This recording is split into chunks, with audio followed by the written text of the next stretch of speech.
Assalamualaikum warahmatullahi wabarakatuh. Selamat datang di channel kami ucapkan terima kasih yang sudah bergabung. Bagi yang baru bergabung, silahkan klik tombol subscribe-nya, dan aktifkan tombol loncengnya, agar mendapatkan notifikasi video terbaru dari channel kami. Jangan di-skip ya, agar kalian tidak salah paham. Selamat menonton. Secara umum, Islam menyatakan bahwa semua Muslim adalah bersaudara, sebagaimana tertuang dalam firman Allah Ta'ala, Surat Al-Hujurat ayat 10 yang artinya, sesungguhnya seorang mukmin itu bersaudara. Sebagai konsekuensi dari persaudaraan itu, Islam memaksa umatnya untuk saling membantu dalam al-had. Namun, fokus pembahasan ini bukanlah persaudaraan umum melainkan persaudaraan khusus antara Muhajirin dan Ansor. Persaudaraan antara kaum Muhajirin dan kaum Ansor yang dideklarasikan Rasulullah Shallallahu Alaihi Wasallam memiliki konsekuensi seperti diketahui, ketika Muhajirin hijrah ke Madinah, mereka tidak membawa serta seluruh harta kekayaannya. Sebagian besar kekayaan mereka tetap di Mekah, meskipun mereka akan tinggal di Madinah. Ini jelas menjadi masalah bagi mereka di tempat baru mereka. Apalagi kondisi Madinah yang subur sangat berbeda dengan kondisi Makkah yang gersang. Keahlian mereka dalam berdagang di Mekah, berbeda dengan mayoritas penduduk Madinah yang berprofesi sebagai petani. Tak pelak, perbedaan kebiasaan ini telah menciptakan masalah baru bagi kaum Muhajirin, dalam hal ekonomi, sosial dan kesehatan. Mereka harus beradaptasi dengan lingkungan baru. Sementara mereka juga harus mencari nafkah, meski Muhajirin tidak punya modal. Inilah masalah yang dihadapi Muhajirin di daerah baru. Melihat kondisi Muhajirin, berdasarkan kekuatan persaudaraan, kaum Ansor tidak membiarkan saudaranya mendapat kesusahan. Kaum Ansor dengan pengorbanan sepenuh hati, membantu meringankan kesulitan yang dihadapi Muhajirin. Pengorbanan Ansor yang agung ini tercatat dalam Al-Quran, Surat Al-Hasyr ayat 9, yang artinya, dan orang-orang yang telah menempati kota Madinah dan telah beriman, Ansor, sebelum kedatangan mereka, Muhajirin, mereka mencintai orang yang berhijrah kepada mereka. Dan mereka tiada menaruh keinginan dalam hati mereka terhadap apa-apa yang diberikan kepada mereka, orang Muhajirin, dan mereka mengutamakan orang-orang Muhajirin atas diri mereka sendiri. Sekalipun mereka memerlukan apa yang mereka berikan itu. Mengenai ayat tersebut, ada kisah yang sangat terkenal di balik turunnya surat Al-Hasyr ayat 9. Abu Hurairah radhiyallahu anhu menceritakan, ada seseorang yang mendatangi Rasulullah Shallallahu Alaihi Wasallam dalam keadaan lapar, lalu beliau Shallallahu Alaihi Wasallam mengirim utusan ke para istri beliau. Para istri Rasulullah Shallallahu Alaihi Wasallam menjawab, kami tidak memiliki apapun kecuali air. Rasulullah Shallallahu Alaihi Wasallam bersabda, siapakah di antara kalian yang ingin menjamu orang ini? Salah seorang kaum Ansor berseru, saya.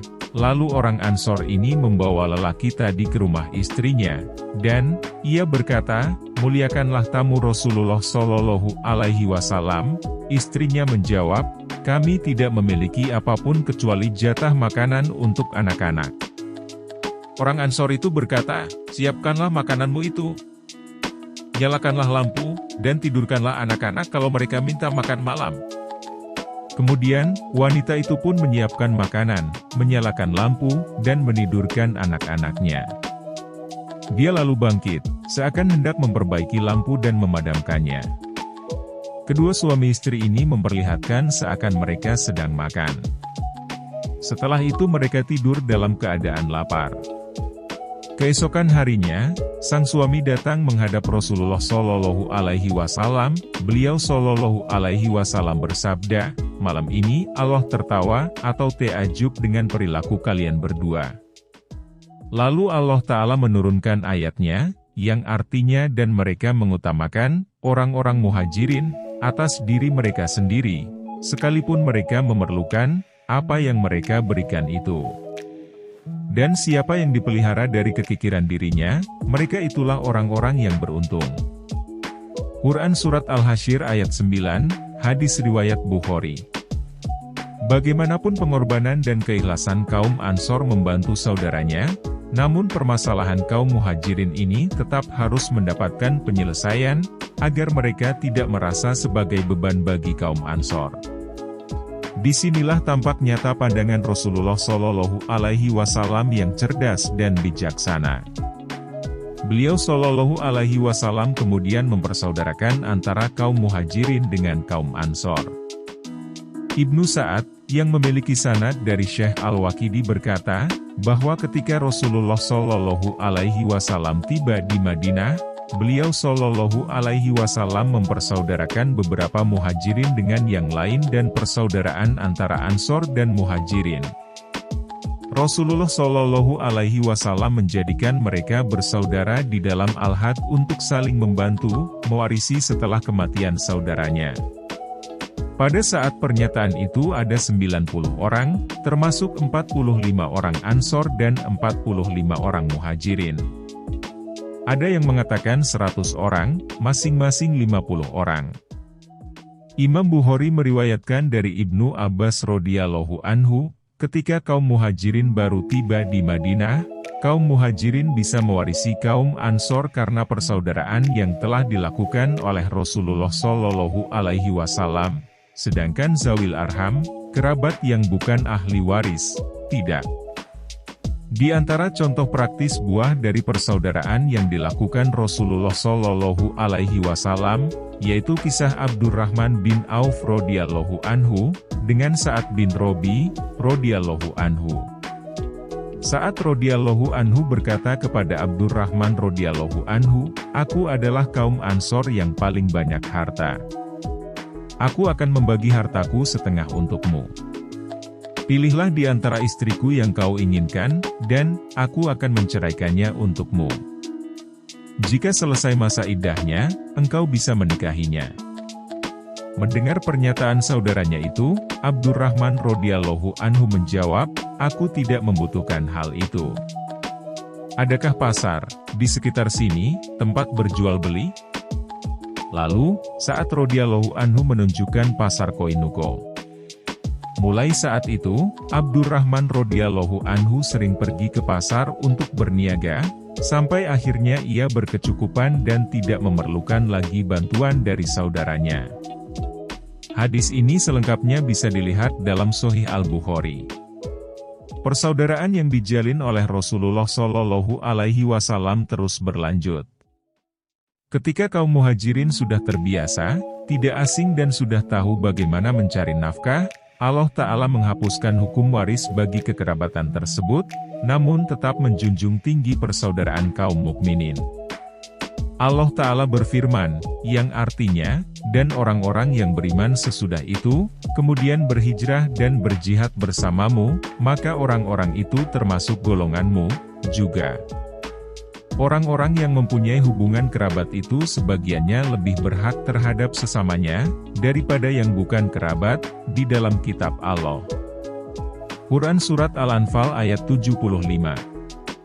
Dan firman-Nya, yang artinya, dan orang-orang yang mempunyai hubungan darah satu sama lain, lebih berhak, waris mewarisi, di dalam kitab Allah daripada orang-orang mukmin dan orang-orang muhajirin, kecuali kalau kamu mau berbuat baik kepada saudara-saudaramu, seagama.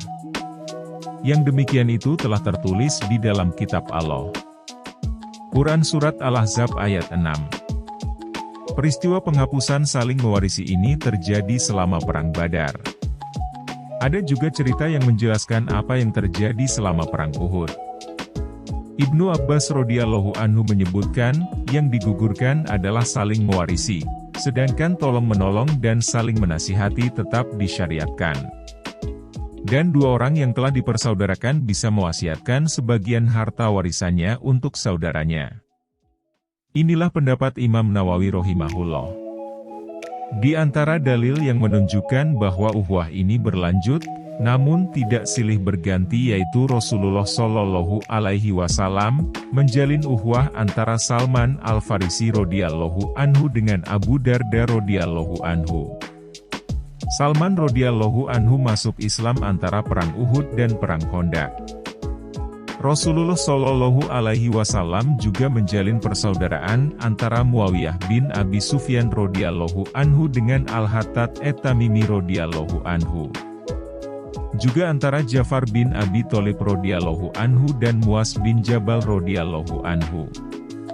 Semua peristiwa ini terjadi setelah perang Uhud. Ini menunjukkan bahwa persaudaraan tetap ditugaskan tetapi tidak diwariskan.